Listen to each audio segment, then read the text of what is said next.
अस्सलाम वालेकुम, ये सब एक्सेल प्रेजेंट्स PSL 7 खेल का जुनून। मैं हूं अरबाब जहांगीर और मेरे साथ मौजूद है पाकिस्तान की सुपरस्टार मारिया वास्ती। और जनाब PSL 7 में खेल का जुनून अब अपने सर चढ़कर बोल रहा है और लीग मैचेस का इख्तिताम होने वाला है। आज आखिरी डबल हेडर है। पहला मैच है कोयटा वर्सेस कराची और दूसरा मैच है इस्लामाबाद वर्सेस मुल्तान। और दोनों ही मैचेस बहुत इंपॉर्टेंट हैं। पहला मैच कोयटा के लिए कि अगर कोयटा को इस टूर्नामेंट में अलाइव रहना है और आगे क्वालिफाई करना है तो ये मैच जीतना बहुत जरूरी है। और सेम सिचुएशन शाम में इस्लामाबाद के लिए भी होगी कि अगर इस्लामाबाद को आगे जाना है तो रात वाला मैच जीतना बहुत जरूरी है, या फिर आज कराची कोयटा को शिकस्त दे तो फिर ये गुत्थी सुलझेगी। तो पॉइंट्स टेबल पर मुल्तान की टीम ऑन टॉप है, क्वालिफाई कर चुकी है। लाहौर भी कल जीतकर क्वालिफाई कर चुकी है, लेकिन अगली दो टीमों का फैसला अभी होना है। और फिर कल पेशावर ज़ल्मी अपना आखिरी मैच मुल्तान लाहौर के खिलाफ खेलेगा, तो उसमें फैसला होगा कि पेशावर की टीम आगे जाती है या नहीं जाती। तो मारिया, सूरत हाल इस वक्त बहुत ही दिलचस्प हो गई, टेंस है, डू एंड डाई वाला मामला है at least for those teams. Lahore और मुल्तान तो दे आर सेफ,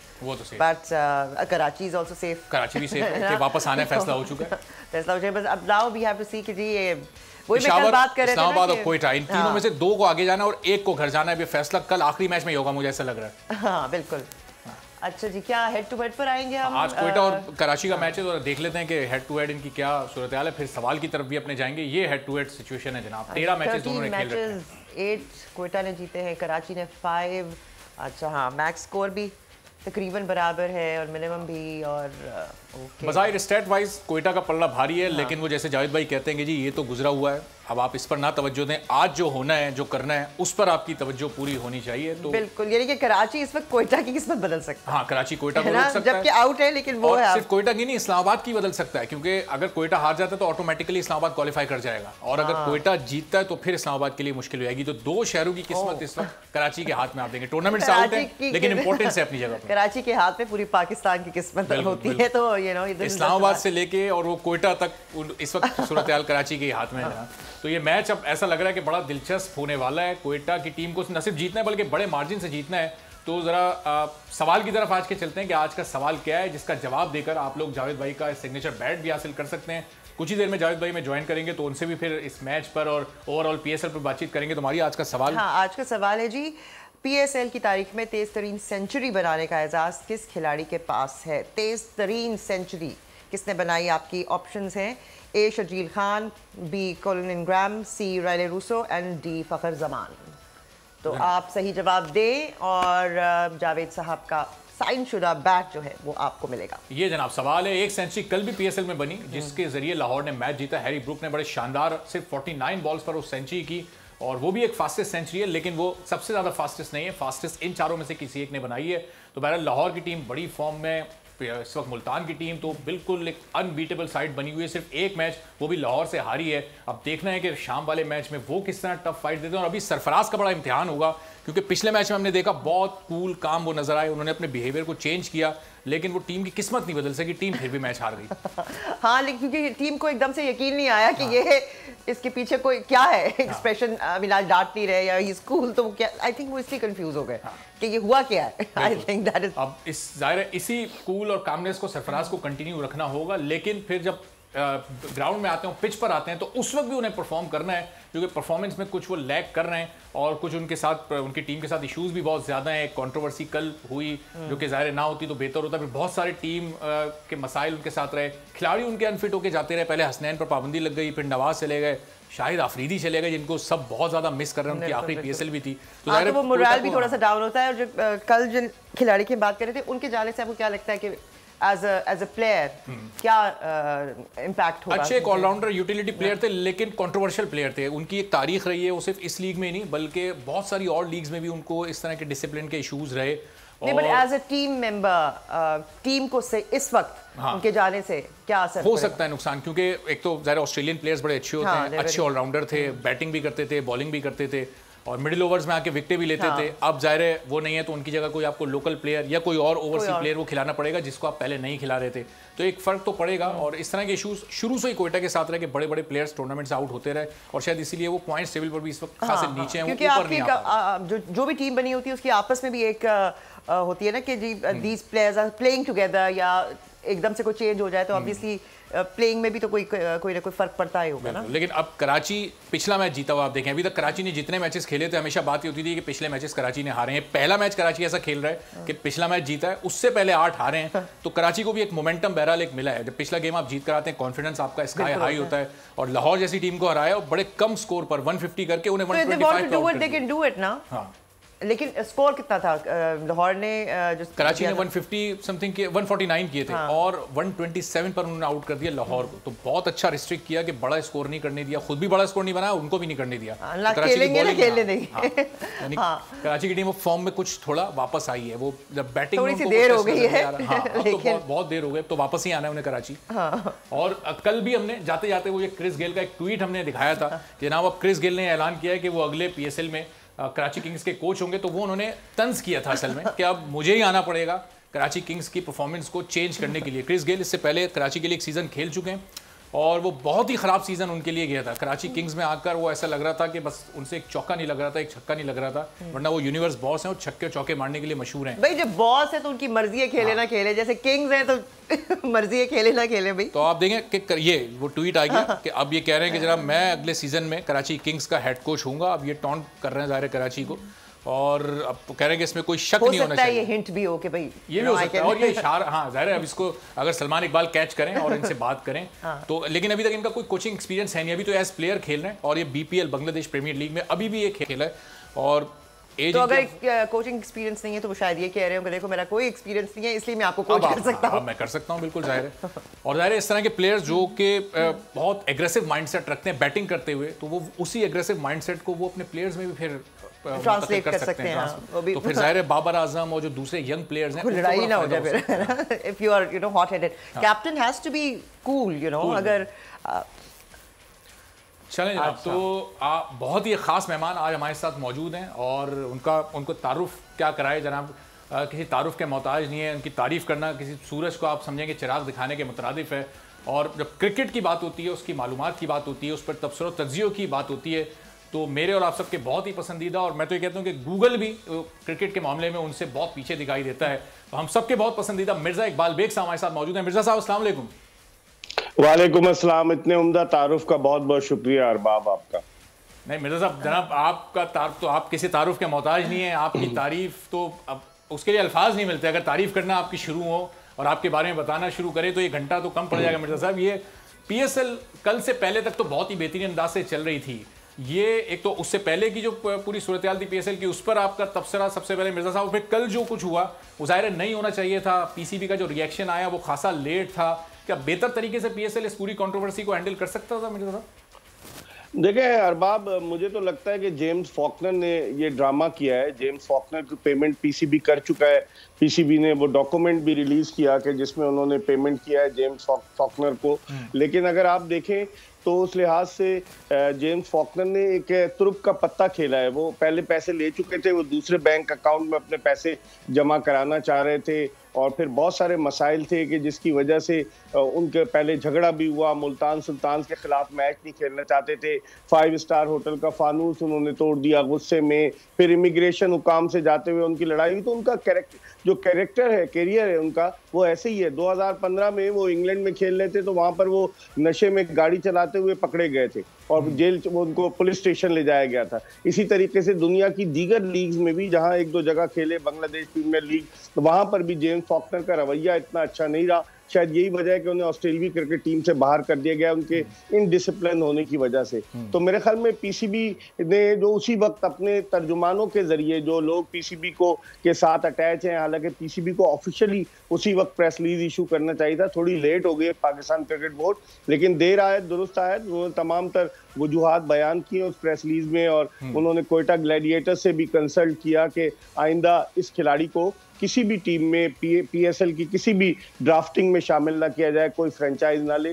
तो ये एक बहुत बड़ा सवालिया निशान था क्योंकि लीग इतने स्मूथ तरीके से जारी थी। बाद लोग अरबाब इसे कॉन्स्पिरेसी थ्योरी भी कहते हैं कि किया हो, लेकिन ऐसी बात नहीं है। बहरहाल पाकिस्तान सुपर लीग को नुकसान पहुंचा उनके इस स्टेटमेंट से कि पेमेंट नहीं होती। आज तक 2016 से मैं हर सुपर लीग कवर कर रहा हूं, आज तक कभी ऐसा कोई कंट्रोवर्सी, ऐसा कोई तनाज़ा खड़ा नहीं हुआ जो कल जेम्स फॉकनर ने किया। और मेरे साहब जाहिर है उनकी कंट्रोवर्शियल हिस्ट्री है, तो बिग बैश की लीग का भी हिस्सा इस बार वो नहीं थे। अपनी लीग ऑस्ट्रेलिया वालों ने उनको नहीं खिलाई। इससे पहले होबार्ट हरिकेन्स के लिए खेल चुके हैं, वहाँ भी कुछ डिसिप्लिनरी इशूज रहे। तो पीएसएल में पाकिस्तान क्रिकेट बोर्ड ने और कोयटा ग्लैडिएटर्स ने फिर उनको क्यों पिक किया है? जिस खिलाड़ी को उनका अपना मुल्क अपनी लीग नहीं खिला रहा, उसको हम बुला रहे हैं, इतनी इज्जत दे रहे हैं, और फिर वो इस तरह से जवाब दे रहे हैं। कोयटा ग्लैडिएटर्स के साथ जो प्लेयर्स रिक्रूटमेंट मैनेजर है वो बहुत ही ज्यादा शार्प है, नबील हाशमी साहब। वो इन चक्रों में रहते हैं कि किसी बड़े खिलाड़ी को लिया जाए, तो अब बड़े खिलाड़ी को लिया, उन्होंने बैकफायर कर गया ना।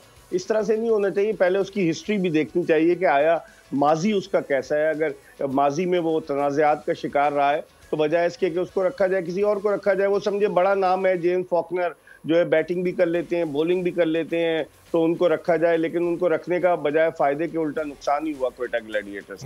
और मेरे साहब जाहिर चूंकि आज कोयटा का भी मैच है और बड़ा इंपॉर्टेंट मैच है, अगर आगे उन्हें क्वालिफाई करना है तो जीतना बहुत ज़्यादा ज़रूरी है और बड़े मार्जिन से ज़रूरी है। तो जेम्स फॉकनर का चले जाना वाकई कोयटा की टीम के लिए कोई नुकसान है? पहले हसनैन से सिलसिला शुरू हुआ, फिर नवाज, फिर शाहिद आफरीदी चले गए, अब फॉकनर भी चले गए। तो अब कोयटा का सफ़र भी आज तमाम ही समझें इस टूर्नामेंट में, या अभी इम्कानात बाकी हैं, कुछ इफ्स एंड बट्स बाकी हैं? देखिए, क्रिकेट में अगर मगर तो होती है, और कोयटा ग्लैडिएटर्स आज अगर बड़े मार्जिन से जीतती है कराची किंग्स के खिलाफ। कराची किंग्स जो है वो आप देखें कि एक मरी हुई टीम है। वो कल परसों कैसे जीत गई लाहौर कलंदर्स के खिलाफ, 150 रन का टारगेट लाहौर अचीव नहीं कर सका परसों, लेकिन कोयटा ऑल आउट जाएगा। कोयटा, आपको याद है कि पहली जो पीएसएल हुई अरबाब, वहाँ 2016 में फाइनल में पहुंची, दूसरी पीएसएल के फाइनल में पहुंची कोयटा। फिर कोयटा एक मरतबा 2019 की पीएसएल जीतने में कामयाब हुई। टीम उनकी तगड़ी है, लेकिन गुज़िश्ता 1-2 बरस से जिस तरह के वो खिलाड़ी ले रहे हैं उसकी वजह से उन्हें नुकसान हो रहा है। तो मेरे ख्याल में देखना पड़ेगा उनके मालिक नदीम उमर को। आज का मैच बड़ा चैलेंजिंग है। कोयटा के 6 पॉइंट्स हैं। अगर कोयटा आज का मैच जीतती है तो उसके 8 पॉइंट्स होंगे, और फिर इस्लामाबाद यूनाइटेड अपने मैच हारे और मुल्तान सुल्तान से उसका मैच है, जो इस वक्त बड़ी टॉप की टीम है, फॉर्मिडेबल कॉम्बिनेशन है मुल्तान सुल्तान का। और फिर उसमें भी अगर मगर होगी कि नेट रन रेट काउंट होगा, कोयटा का माइनस में है, मुल्तान उसका इस्लामाबाद यूनाइटेड का भी माइनस में है। इस्लामाबाद यूनाइटेड मुल्तान सुल्तान से अगर बड़े मार्जिन से हारती है और कोयटा आज कराची को बड़े मार्जिन से हराता है तो फिर कोई बात बनेगी। मुझे लगता है इस मैच के बाद अगर मैच कोयटा जीत गया तो इस मैच के बाद कोयटा के खिलाड़ी बड़ी दिलचस्पी के साथ टेलीविजन पर सेट पर बैठकर मैच देखेंगे, और अगर हार गया तो अपना बोरिया बिस्तर बांध के कराची और अपने अपने शहरों को रवाना हो जाएंगे। तो मतलब ये सिर्फ खिलाड़ियों की सिलेक्शन का इशू है कोयटा के साथ, या अब ये भी कह सकते हैं कि जनाब कप्तानी का भी बहरहाल एक इशू है, और अगर कुछ नदीम उमर साहब ने कुछ गौर नहीं किया तो अगले सीजन में ये बहरान की भी कैफियत इख्तियार कर सकता है, क्योंकि सरफराज अहमद की परफॉर्मेंस कोई खास नहीं है, उनका फील्ड में बिहेवियर सबके सामने है। लगातार 7वां सीजन है वो कप्तानी कर रहे हैं, सबसे ज़्यादा मैचेस में कप्तानी भी की, सबसे ज़्यादा जीत भी लिए, अब और क्या ट्रॉफी भी जीत ली। कब तक कप्तान रहना है मिर्जा साहब अब उन्हें? बज़ाहिर कप्तानी का मसला नहीं लगता अगर आप हकीकत की निगाह से देखें। जो लड़के, जो कॉम्बिनेशन दिया गया, और जिस तरह आपने पहले बताया कि उनके कई खिलाड़ी अनफिट हो गए, शाहिद आफरीदी आए थे उनको लेकर आया नदीम उमर साहब, वो नहीं खेले। मोहम्मद नवाज एक अच्छे ऑलराउंडर है, वो अनफिट हो गए। हसनैन के साथ प्रॉब्लम हो गई, अब फॉकनर, उनके साथ प्रॉब्लम है। उनका टीम कॉम्बिनेशन इतना अच्छा नहीं था जिसकी वजह से कोयटा ग्लैडिएटर्स को ये दिन देखना पड़ रहा है। मेरे ख्याल में कप्तान अकेला तो नहीं खेलता, उसके साथ 10 खिलाड़ी और भी होते हैं, कॉम्बिनेशन होता है। मुझे लग रहा है कि सरफराज अहमद शायद इस पीएसएल के बाद, नदीम उमर ने तो ये कहा हुआ है कि जब तक सरफराज फिट हैं खेलते रहेंगे, वो कोयटा ग्लैडिएटर्स की कप्तानी करेंगे। लेकिन मुझे लग रहा है कि शायद इस पीएसएल के बाद जो जिस तरह की परफॉर्मेंस रही, आप पिछली पीएसएल में देख लें, कोयटा की बड़ी मायूस कुन कारकर्दगी थी, तो शायद इस पीएसएल के बाद कोई फैसला करें, बज़ाहिर उसके इम्कानात कम नजर आते। अच्छा, तुम्हारी सरफराज अहमद का बिहेवियर फील्ड में तो बहुत ज़्यादा इस वक्त क्वेश्चनेबल बना हुआ है, क्यों वो इतना गुस्सा आ गया? क्रिकेट आप भी देखते हैं, आपको अजीब सा लगा कुछ? एक तरफ रिजवान, एक तरफ शाहिद आफरीदी, बड़े कूल माइंडेड, शादाब, बहुत अच्छे तरीके से वो लोग सब कैप्टनसी कर रहे हैं, और सरफराज अहमद जनाब एक बाउंड्री पड़ जाए, कोई आउट हो जाए, तो आई थिंक ये बहुत फर्क पड़ता है, बिकॉज यू नो आपकी एक टीम है और वो जैसा जो कैप्टन है, whoever is leading anywhere, you know, not just cricket team, anywhere you are, आपके टीचर ही अगर क्लास में है जिनका मूड खराब रहता है या डांटते रहते हैं तो बच्चे से डरे रहते हैं, वो परफॉर्मेंस शायद ना दे सकें वो आपके स्टूडेंट्स जो एक ऐसे कैप्टन के, ऐसे टीचर के साथ हों जो आपको इनकरेज करते हैं। सो आई थिंक ये चीज़ें तो असर करती हैं। सही, चलें जावेद भाई भी ज्वाइन कर चुके हैं हमें, क्रिकेट लेजेंड जावेद मियादाद हमारे साथ मौजूद है। जावेद भाई अस्सलाम वालेकुम, कैसी तबीयत आपकी जावेद भाई? कोई बात नहीं। वालेकुम सलाम जी जावेद भाई, रात में तो आप स्टूडियोज में हमारे साथ मौजूद होंगे, लेकिन ये अभी इस वक्त कराची वर्सेस कोयटा, क्या लग रहा है? कोयटा की टीम कराची की टीम तो जाहिर टूर्नामेंट से आउट है, कोयटा को बड़ा जरूरी है मैच जीतना। मैं आपकी सारी कन्वर्सेशन सुन रहा था। अच्छा, आप लोग ने सारा एनालाइज कर दिया। बिल्कुल ये हम बिल्कुल पोजीशन तो बड़ी ठीक नहीं है। अब देखना ये है कि जीतने के बाद इनके अभी मेरे हिसाब से भी जो मैचेस है ना, जिन के रहते हैं, कुछ है यहाँ के इधर वाली बातें हैं, तो ये आज जो मैच के बाद, ये आज के मैचों के बाद सारी पोजीशन जो है ना वो क्लियर आ जाएगी कि कौन जाएगा, कौन खेलेगा, कौन किससे खेलेगा। हाँ बिल्कुल ठीक है जावेद, लेकिन अब ये जाहिर है कोयटा के लिए चूंकि डू और डाई वाली सिचुएशन है, अब सरफराज अहमद को एज कैप्टन और फिर कोयटा का जाहिर है कॉम्बिनेशन भी एक विनिंग कॉम्बिनेशन बन नहीं पा रहा, सिर्फ 3 मैचेस ही कोयटा जीत सका है। क्या करना चाहिए जावेद भाई? कोयटा की टीम को हम देखते हैं, सरफराज अहमद जैसे ही टॉस जीतते हैं फौरन चेस करने पे जाते हैं, जबकि आप हमेशा कहते हैं कप्तान को टॉस जीतकर पहले बैटिंग करनी चाहिए। आज कोयटा अगर टॉस जीतता है, क्या करें? पहले रन ऑन बोर्ड लगाएं या फिर चेस करने के लिए जाएं? देखिए, ये सारी चीजें डिपेंड होता है अपनी टीम के ऊपर कि आपकी टीम चेस करने में अच्छी है या फर्स्ट बैटिंग करने, क्योंकि पहली बैटिंग में ये होता है कि प्लेयरों के ऊपर प्रेशर नहीं होता, मगर सेकंड बैटिंग में आपको ऐसे एक्सपीरियंस प्लेयर चाहिए होते हैं जो मतलब खेले भी और मेंटेन भी करें ओवर और आराम से मैच जीते। वो क्वालिटी अगर हो तो फिर सेकंड बैटिंग भी है ना बेहतर होती है। मगर मैं समझता हूँ कि पहले बैटिंग करने से एक फायदा होता है कि चाहे आप 100 रन करेंगे मगर सामने वाली टीम को करना पड़ता है। यू नेवर नो कि आप 100 रन में भी है ना अच्छी प्लानिंग कर आके जीत जाते हैं। मगर ये चीज है कि अगर आप अच्छे मार्जिन से परफॉर्मेंस करते हैं, पहली इनिंग में करते हैं, तो सेकंड बैटिंग जो कर रहा है ना उसके ऊपर बहुत प्रेशर होता है, क्योंकि वो उसको जो आस्किंग रेट होता है उससे उसको जाना पड़ता है, और 1-2 ओवर अच्छे हो जाते हैं तो सामने वाली टीम पर फायदा हो जाता है। सही। अच्छा मिर्जा साहब, ये जो कोयटा की टीम 11 अपनी पिक कर रही है, हम देख रहे हैं सुहेल तनवीर 2-3 मैचेस से मुस्तकिल अपने 4 ओवर्स में 40+ रन दे रहे हैं। शुरू में हमने देखा विल स्मीथ जिन्होंने 97 रन किए, जब वो जेसन रॉय और जेम्स विंस वगैरह आए तो उनको टीम से ही आउट कर दिया गया। इनफॉर्म प्लेयर्स को आप बाहर बिठाकर दूसरे लड़कों को आप मौका दे रहे हैं, फिर जो बॉलर आपका मुस्तकिल रन दे रहा है उसको भी आप नहीं चेंज कर रहे। क्या बेंच स्ट्रेंथ नहीं है, पीछे लड़के अच्छे नहीं है, इनके पास रिप्लेसमेंट नहीं है, मजबूरी है इनकी इन्हीं लोगों के साथ कंटिन्यू करना?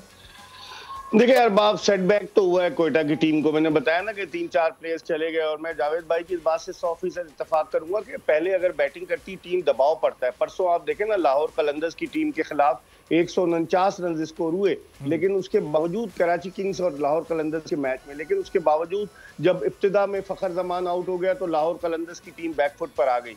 तो मेरे ख्याल में अगर टारगेट के ताक़ुब में टीमें जाती हैं, सामने एक टोटल लगा होता है, तो उनको थोड़ी सी मुश्किल होती है।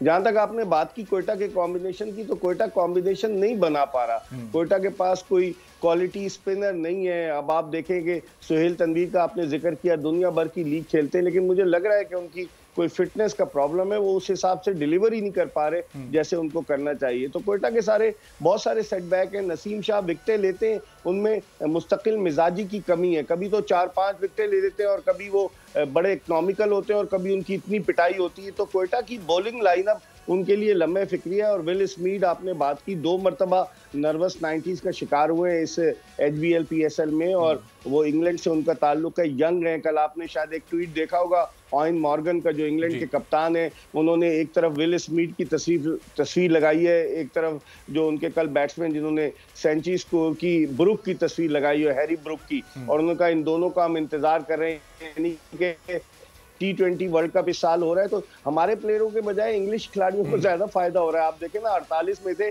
26 के करीब इंग्लिश क्रिकेटर्स हैं। तो मैं समझता हूँ कॉम्बिनेशन कोयटा सही डेवलप करने में नाकाम रही। हालांकि सर वीवन रिचर्ड जैसा एक बड़ा नाम है, वो भी क्या करेंगे जब आपके पास जो अवेलेबल खिलाड़ी होंगे उन्हीं में से टीम मुंतखब करेंगे। तो देखते हैं आज क्या होता है कोयटा ग्लैडिएटर्स के साथ। और मेरे तो जाहिर है बिल्कुल ये सही आपने पॉइंट आउट किया है कि इंग्लिश प्लेयर्स को और इंग्लिश टीम को ज्यादा फायदा हो रहा है, पाकिस्तानी टीम को उस हिसाब से नहीं फायदा हो रहा है। पाकिस्तान ने बैटिंग में बड़े इनाम पीएसएल में अभी तक नहीं प्रोड्यूस किए। बॉलर चले हम जमान की सूरत में और एक दो पेशावर के उमर और अच्छे सलमान इरशाद वगैरह सामने आए, लेकिन अभी तक बैटिंग में कोई ऐसा बड़ा नाम सामने नहीं आया। छोटी मोटी परफॉर्मेंसेस कासिम अकरम की और एक दो यंग प्लेयर्स जो हैं रोहिल नज़ीर वगैरह की, वो अभी कोई ऐसा बड़ा नहीं परफॉर्मेंस कोई सामने आ सकी है। क्या इसकी वजूहत है कि बैटिंग टैलेंट नहीं सामने आ रहा? जी जावेद भाई चलें, पहले आप बता दें फिर मिर्जा साहब की तरफ आता हूँ। जी जावेद भाई। इसलिए क्योंकि ये जितने भी गोरे और जो भाई आते हैं ना टेक्निकली करेक्ट होते हैं, ये बड़ी क्रिकेट को सीख के आते हैं और फिर इस तरह की क्रिकेट खेलते रहते हैं। हमारी प्रॉब्लम ये है कि बेचारे गोरों से तो क्रिकेटर आ रहे हैं। आप अभी जो बता रहे हैं या बात कर रहे हैं, आप मुझे बताएं कितने लड़के ऐसे हैं जो प्रॉपर क्रिकेट से आए हो। हमारे यही मेरी लड़ाई होती थी इनसे कि भाई अपना डोमेस्टिक क्रिकेट जो है वो अच्छा करो, उसके नीचे अच्छा करो, फिर देखो, फिर उसको पहले आपस में तो मैच खेलो, उसके बाद आप जाके खेलते हैं। राइट, हमारी जब मुझसे पहले जब मैंने खेली है उससे पहले पाकिस्तान के बेस्ट प्लेयर थे, क्यों प्रॉब्लम नहीं होती थी, सब रन करते थे, वन ऑफ द बेस्ट थे।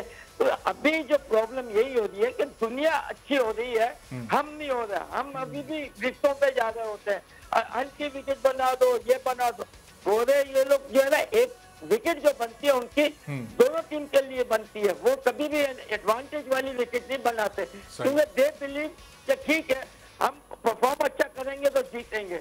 और वो हार्ड वर्क करते हैं, वो प्लानिंग करते हैं, उनके प्लेयर जो है सबके अंदर प्लान होता है, क्योंकि इंडिविजुअल प्लान होना चाहिए। टीम तो खेल रही है, कप्तान ने किया, मगर मैं हूँ, मुझे भी प्लान होना चाहिए। अगर कोई गलती या कुछ होती है तो कंबाइन करके उसी वक्त उस चीज को आपने सॉल्व करनी होती है। मैच के बाद कोई चुप गई दाना फिर कुछ नहीं होता। चलें मिर्जा साहब, इस पर भी आप जल्दी से एक मुख्तसर कमेंट कर दें, फिर जरा ब्रेक पर जाना है, आपसे इजाजत भी लेनी है। मैं जावेद भाई के जो विकेट की बात कर रहे थे, मैं आपको बताऊं कि अब जो ऑस्ट्रेलिया की टीम आ रही है 27 फरवरी को, पाकिस्तान क्रिकेट बोर्ड ने फैसला किया टर्निंग ट्रैक्स बनाए जाएंगे। अच्छा। क्योंकि उनका फास्ट बॉलिंग अटैक बड़ा तगड़ा है। मिचेल स्टार्क, उनके कप्तान पैट कमिंस, जो हैजलवुड, उनकी टीम बड़ी तगड़ी है, तो ये चाह रहे हैं कि हम टर्निंग ट्रैक बनाए। जावेद भाई की बात सही है कि अगर आप विकेटें सही बनाएंगे, अब तो जरा सा कोई परफॉर्म करता है वो T20 में वो पाकिस्तानी टीम में आ जाता है। वो जो मुशक्कत, जो एक प्रोसेस जिसके जरिए प्लेयर्स आते थे वो नहीं आ रहे। तो मेरे ख्याल में उसकी बुनियादी वजह ये बॉलिंग के शोबे में, तो आप बॉलिंग करते हैं, इतना आपको टेक्निकली चीजों का नहीं अंदाजा होता। जो बैटिंग करते हुए जब आप खेलते हैं किसी अच्छे बॉलर को, जब आपका सही पता चलता है, तो वाकई में ये बड़ा सेटबैक है कि इस HBL PSL में सिर्फ बॉलर्स ही कुछ उभर कर सामने आए, और हमेशा से ही होता रहा है, बैट्समैन नहीं आए। तो पाकिस्तान क्रिकेट बोर्ड को सोचना चाहिए, 192 क्रिकेटर्स तक आपने फर्स्ट क्लास क्रिकेट महदूद कर दी, खिलाड़ी बेरोजगार हो गए हैं, डोमेस्टिक का लेवल नीचे जा रहा है। बहुत बड़ा इशू है, हुकूमत को भी इस पर सोचना चाहिए, PCB को भी सोचना चाहिए। बहुत बहुत शुक्रिया मिर्जा इकबाल बेग साहब हमारे साथ स्पोर्ट्स एनालिस्ट। एक छोटा सा ब्रेक लेते हैं जनाब, और ब्रेक के बाद जब वापस आएंगे तो फिर दूसरा मैच भी बड़ा इंपॉर्टेंट है, मुल्तान वर्सेस इस्लामाबाद, उस पर भी बात करेंगे। देखते रहिए सर्फ एक्सेल प्रेजेंट्स PSL 7 खेल का जुनून।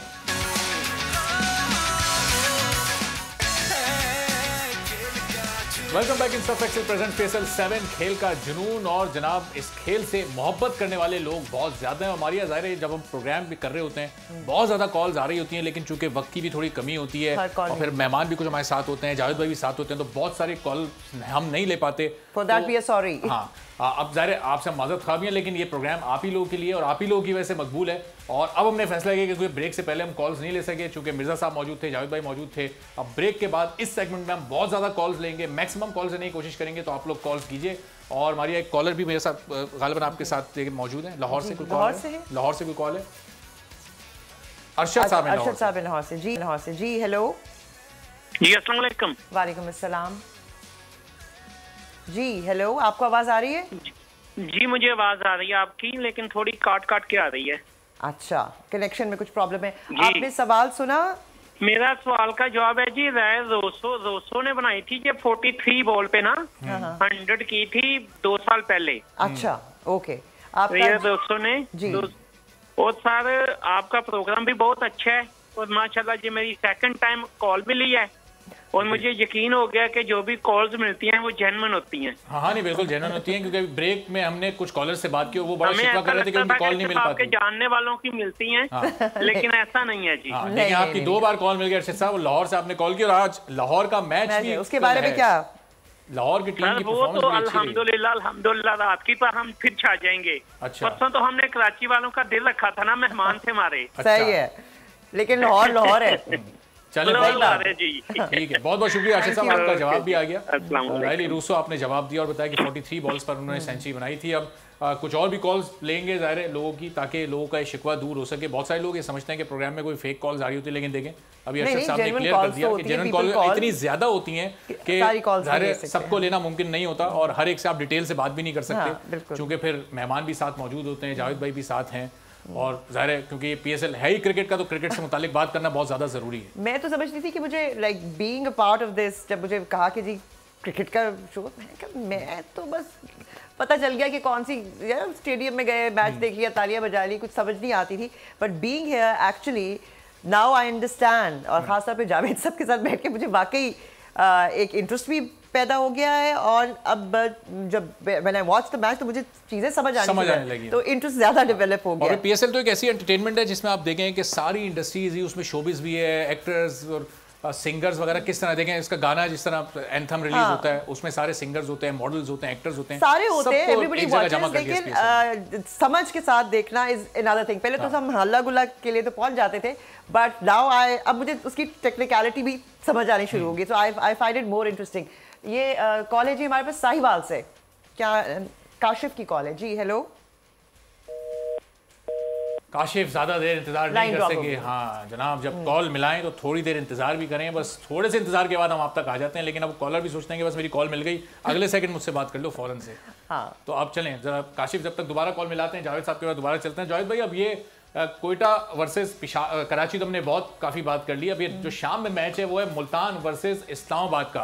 अब मुल्तान की टीम बड़ी इस वक्त तगड़ी है, बड़ी फॉर्म में, जो टीम सामने आ रही है उसको हरा रही है। इस्लामाबाद की टीम बड़े बुरे हालों में है, कल भी हार गई लाहौर के खिलाफ, अब उसको भी ये मैच जीतना है। अब क्या करे, प्लेयर्स भी उसको, अपना कप्तान शादाब खान अवेलेबल नहीं है, बहुत सारे सीनियर प्लेयर्स, ओवरसीज प्लेयर भी अवेलेबल नहीं है। अब इस कंडीशन में एक ऐसी टीम जिसका मोराल गिरा हुआ हो, वो कैसे खुद को जीत के लिए तैयार करे? देखिए, सबसे पहले बात तो ये है कि मैं अभी भी लोग सुन रहे हैं कि देखिए आपके 16 लड़के जो लेते हैं आप, वो खेलने वाले लेते हैं ना, बेस्ट लेते हैं ना। और खास तो ये 2020 में मैं समझता हूँ वन ऑफ द बेस्ट सबने लिए होंगे, राइट। तो इसका मतलब नहीं, आप क्या होता है कि सारे प्लेयर अच्छे हैं, वही बॉल आती है, वही आपने, अब अंदाज क्या है, खेलने का अंदाज क्या है, इनको बच्चों को बताने वाला कोई नहीं है कि देखो तुम अंदर जाओ, तुम्हारा ये करना चाहिए, ये करना चाहिए, ये करना चाहिए। आप यंग टीम दे दें, मुझे दे यंग टीम देंगे, यंग टीम को कहाँ पहुंचाता हूँ मैं, क्योंकि आपको जब ऐसे प्लेयर होते हैं उनको बताना होता है। अब कल जैसे मैच हुआ, अगर बच्चों ने इन्होंने रन नहीं किए, आउट हो गए, तो कोई ना कोई जब कोच होता है वो बताए, उससे एक्सप्लेन करेगा, देखो ये शॉट अगर तुम इधर खेलते तो ठीक था, इधर के, तो उसके रिमेन रहता है जेन में रहता है कि हाँ इस तरीके। अब ये बाद में जो बातें करते हैं ना, मैं कभी भी उसमें बिलीव नहीं करता।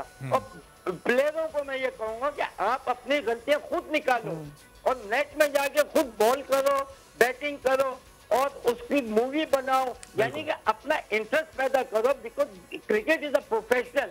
ये इसमें अच्छा खेलोगा, इसमें इज्जत भी मिलेगी, पैसा भी मिलेगा। बिल्कुल। और जावेद भाई की इन टिप्स को अगर जो करंट प्लेयर्स हैं फॉलो कर रहे हैं तो पता नहीं कहां से कहां पहुंच जाए उनका करियर, रन्स के अंबार लगा दें बैट्समैन और बॉलर। एग्जैक्टली। और आजकल तो जैसे जावेद साहब ने, यू हैव टू, अगर आपने बुरा खेला है या अच्छा खेला है उसको रिव्यू जरूर करें। प्लस अब तो आपके पास ये सोशल प्लेटफॉर्म सारे, यू कैन, आप कोई भी मैच को अपनी परफॉर्मेंस, एवरीथिंग इज अवेलेबल, आप उसको बार बार देख सकते हैं, करेक्ट कर सकते हैं, बड़े प्लेयर्स का की यू नो मैचेस देख सकते हैं, you can learn, you don't have to go anywhere, आपने प्रैक्टिस खुद करनी है और यू हैव एवरीथिंग अवेलेबल। तो अब भी ना हो। डेरा इस्माइल खान से कॉल जी जाओ। अच्छा, क्रिकेट में जब तक आदमी या प्लेयर खेल रहा है ना, वो जब तक सीखेगा उसके ऊपर कंप्लीट नहीं होती। आपकी क्रिकेट जब कंप्लीट और बोलने वाले जब होते हैं, जब आप रिटायर हो जाए क्रिकेट छोड़ देते हैं। जब तक आप क्रिकेट, कोई भी प्लेयर मुझे सुन रहा है, जब तक आप क्रिकेट खेले आप सीखने वालों में ही है। डे बाय डे आपको सीखना पड़ेगा, परफॉर्म करना पड़ेगा। बातें करने के लिए जब आप छोड़ दें क्रिकेट, आप फिर खुल के दें और एग्जाम्पल भी दें। बिल्कुल बिल्कुल ठीक। डेरा इस्माइल खान से एक कॉल है जनाब, अस्सलाम वालेकुम। फिर इंतजार करते करते चले चुके। जावेद भाई की बात थोड़ी लंबी हो गई थी, लेकिन वो बड़ी ज़रूरी थी नए प्लेयर्स के लिए, ताकि वो सीख सकें। तो इस दौरान फिर कॉलर कॉल ड्रॉप करके निकल जाते हैं। कॉलर में थोड़ा सब्र, तहम्मुल और पेशेंस भी होना चाहिए, ताकि कनेक्ट करने के लिए थोड़ा सा टाइम चाहिए होता है, क्योंकि वो डायरेक्टली हमसे कनेक्टेड नहीं होती। ऑब्वियसली जो टीम होती है वो कराची से कॉल है जनाब, अरशद नवाज साहब हैं। अरशद साहब अस्सलाम वालेकुम। वालेकुम सलाम सर, क्या हाल है? खैरियत? ठीक ठाक, अल्लाह का शुक्र जनाब। आप बताइए, कराची का आज दूसरा मैच ऐसा है जो वो जीत सकते हैं, 8 मैच तो हार चुके हैं। कराची की टीम पर, इसकी परफॉर्मेंस पर क्या कहेंगे? सर बाबर आजम के हवाले से मैंने बात करनी थी सर। कीजिए, टीवी का वॉल्यूम बंद करके फोन पर बात कीजिए। ये देखें, बाबर आजम जो है सर इतना वर्ल्ड क्लास सर बैट्समैन है, तो वो उसकी इतनी इंसल्टेड हो रही है, मतलब वो मैच खेल रहे हैं, उनकी टीम की कोई परफॉर्मेंस नहीं आ रही सर। तो कप्तान के अलावा कोई मतलब कोई बैट्समैन नहीं चल रहा।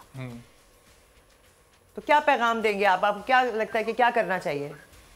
बाबर आजम को सर टीम चेंज कर लेनी चाहिए सर। चलें, अब तो इसका वक्त गुजर गया ज़ाहिर, तो आज आखिरी मैच है, अभी तो अगले सीजन के लिए उनके मैनेजमेंट और कप्तान और जो कोच है वो ही फैसला करेंगे ज़ाहिर, जो फ्रेंचाइज ओनर है।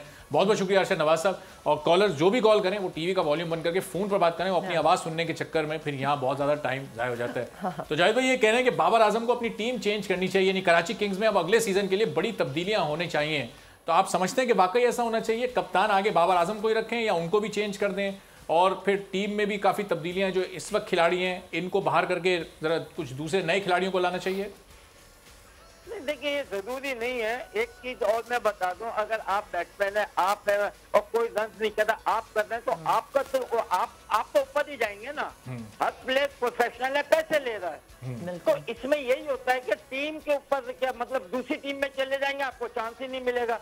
प्लेयरों को वो देखना चाहिए उस टीम में जाएं जहां उनको पूरा चांस मिले, और अगर उनको चांस मिल रहा है फिर ये बातें ना करें कि मुझे ये हुआ या ये हुआ या ये हुआ। राइट, तो जो टीम बनाते हैं वो ओनर को भी चाहिए कि एक आप अच्छी टीम बनाएं, और वो बनाएं कि जो लड़के आपके खेलें, और 2-3 लड़के आए और वो बनाएं कि जो लड़के आपके खेलें, और 2-3 लड़के जो है रिप्लेसमेंट के लिए बैठे होते हैं कि अगर आप नहीं करें तो आ गया।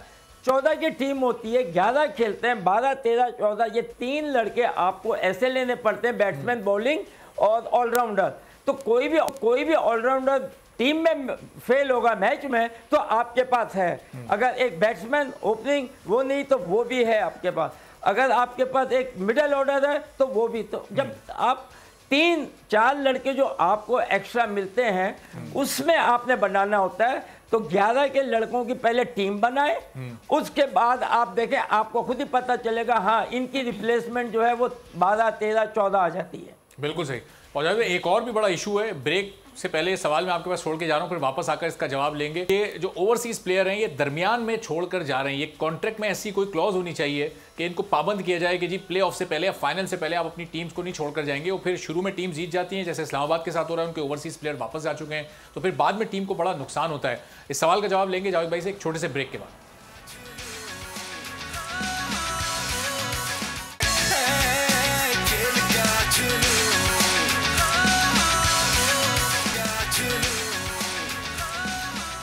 जी welcome back after the break. और अभी हम बात कर रहे थे ड्यूरिंग द ब्रेक के बच्चों के बगैर तो PSL cricket, I mean they are mad about cricket. आपने देखा होगा कि बच्चे तो गलियों में सारे, आई थिंक कि हमारे जो तमाम प्लेयर्स हैं, जावेद साहब भी इस बात को सेकंड करेंगे कि सब गली महल्लों में ही खेल कर टीम्स में आए हैं, एंड जुनून है वाकई क्रिकेट का। एक कॉलर भी है, कहाँ से?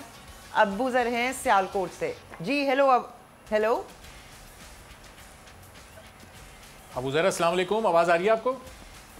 अस्सलाम वालेकुम अंकल, अस्सलाम वालेकुम मारिया आंटी। वालेकुम सलाम, कैसे हैं आप? अस्सलाम वालेकुम। वालेकुम सलाम। आवाज़ आ रही है आपको? हेलो। जी आवाज़ आ रही है। आ रही है। अबू ज़रा आप टीवी का वॉल्यूम बंद करके, हाँ यहाँ पर आप मारिया आंटी से बात करें, इधर फ़ोन पर आप आ जाए तो फिर आपको आवाज़ सही आएगी और आपकी आवाज़ भी हमें सही आएगी। हेलो। चल अबू ज़रा जवाब दे दें जो सवाल किया था। सवाल का जवाब है जी, मैं देना चाहूँगा। बताएं। आंसर जी। चलें अब अबू ज़रा जी मैं आंसर देना चाहूँगा। वो जो आंसर है सबसे फास्टेस्ट जो सेंचुरी है वो रिले रिसाओ ने दी है, ठीक है 43 बॉल्स में। ठीक है, चलें option C. Okay, thank you Abu ज़रा, बहुत शुक्रिया आपका। और सारे कुछ टेक्निकल इश्यूज भी होते हैं लाइफ में, अबूजर की आवाज़ नहीं। आप बताएं, बचपन में क्रिकेट खेलते थे? अभी खेलते हैं? अब बचपन से खेलिए, अभी भी खेलते हैं, अब थोड़ा कम खेलते हैं, बचपन में थोड़ा ज़्यादा खेलते थे। और ज़ाहिर है पाकिस्तान में आप देखें आज भी जब आप आ रहे होते हैं ऑफिस से, इस वक्त संडे को हर जगह से क्रिकेट हो रही होती है, सड़कों पर, गलियों पर। क्रिकेट का तो एक बहरहाल एक ऐसा क्रेज़ है, और जावेद भाई ने खुद क्रिकेट जब स्टार्ट की, गलियों से स्टार्ट की, इनको तो बल्कि पैंथर कोई कहता था, कोई टाइगर कहता था, क्योंकि क्रिकेट जब आप खेलते हैं टेप बॉल क्रिकेट, जो गलियों की क्रिकेट होती है, उसमें बड़े अजीब अजीब नाम भी रख दिए जाते हैं, कोई मोहल्लों के एतबार से, किसी का नाम शहर के एतबार से होता है। तो जावेद भाई जब आप क्रिकेट खेला करते थे टेप बॉल में, तो आपका क्या नाम हुआ करता था जब गली क्रिकेट आप खेला करते थे? कोई मशहूर नाम आपका किसी ने रखा?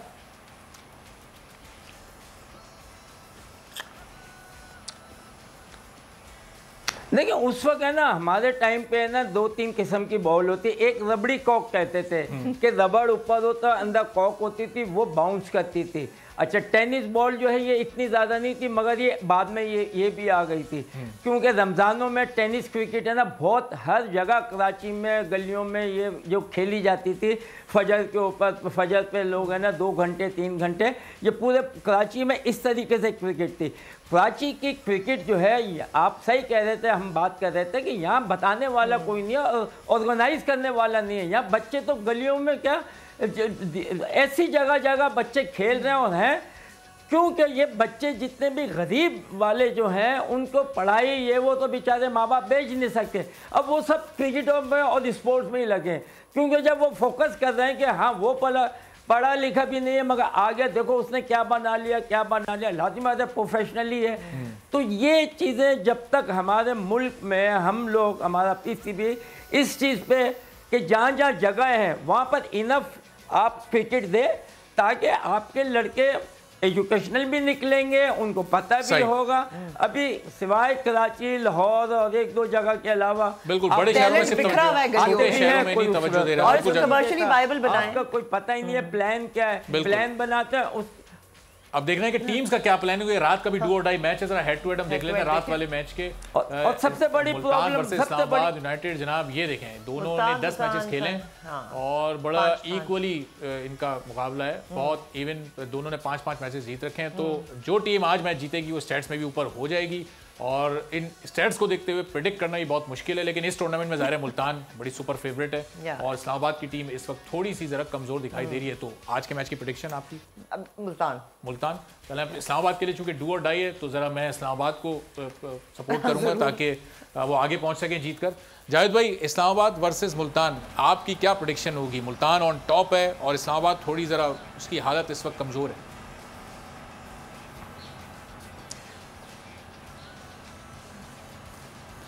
चलो, मेरा ख्याल है इस्लामाबाद को जीतना चाहिए। मैं तो उसके साथ जाता हूं जो जिसकी हालत है ना कमजोर। ठीक है, चलें जावेद भाई, आप भी और हम भी कमजोरों के साथ हैं। जरा अब देखते हैं कि इस्लामाबाद किस तरह से एक ताकतवर परफॉर्मेंस आज देती है और आगे क्वालिफाई करती है। तो अब दोनों मैचेस एंजॉय करते हैं और फिर रात में 11 बजे आपसे मुलाकात होगी, जिस वक्त दूसरा मैच अपने अख्ताम की तरफ होगा। तो आप देखते रहिए सर्फ एक्सेल प्रेजेंट PSL 7 खेल का जुनून। इजाजत दीजिए, अल्लाह। सब्सक्राइब करें और बेल दबाएं ताकि कोई खबर रह न जाए।